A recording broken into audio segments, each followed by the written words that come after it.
بندہ کدھر کا رہنے والے ہیں، اس کی عمر کیا ہے، آپ کو رعایت دینا شروع کر دیں، سیکورٹی خراب ہوتی ہے، اگر سختی شروع کر دیں آپ لوگ ناراض ہوتے ہیں۔ میں آیا اس لیے ہوں کہ ہر لحاظ سے جو سپورٹ یہ خان اس کو دینی ہے، میں نے ایکشن ہماری درست ہے اس طرف انشاءاللہ۔ بڑا نازک بیلنس ہے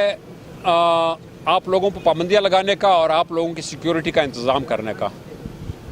اگر پابندیوں میں نرمی کرتے ہیں، سیکیورٹی خراب ہوتی ہے، اور سیکیورٹی کے لیے سختی کرتے ہیں، آپ لوگوں کو تکلیف ہوتی ہے۔ ڈی پی او صاحبان کو بولا ہے کہ عوام کے مسائل کو مد نظر رکھتے ہوئے پالیسی بنایا کریں، اور ایسی تدبیر یا ایسی پالیسی سے اجتناب کریں جس میں عوام کو بے جا یا بے ضرورت تکلیف ہو۔ میری عوام سے اپیل ہے کہ آپ ہماری جو ہم آپ کو زحمت دیتے ہیں اس کو آپ برداشت کریں، اور اس کو اس نظر سے دیکھیں کہ ہم آپ کی حفاظت کے لیے لگے ہوئے ہیں، اور جہاں پر بے جا سختی ہوگی یا بے جا زیادتی ہوگی اس کا پھر ہم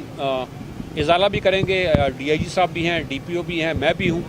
انکوائریاں بھی ہو سکتی ہیں، ان کے خلاف کارروائی بھی ہوگی۔ ٹارگٹ کلنگ کے لحاظ سے یا جنرل دہشت گردی کے لحاظ سے خیبر پختونخوا پولیس،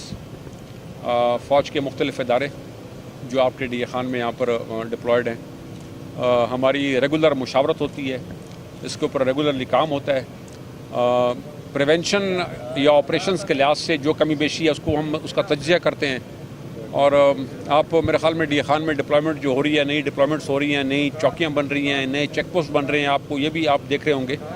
ہمارا ڈی اے خان میں سیکیورٹی دن بدن سخت کرنے کا ارادہ ہے،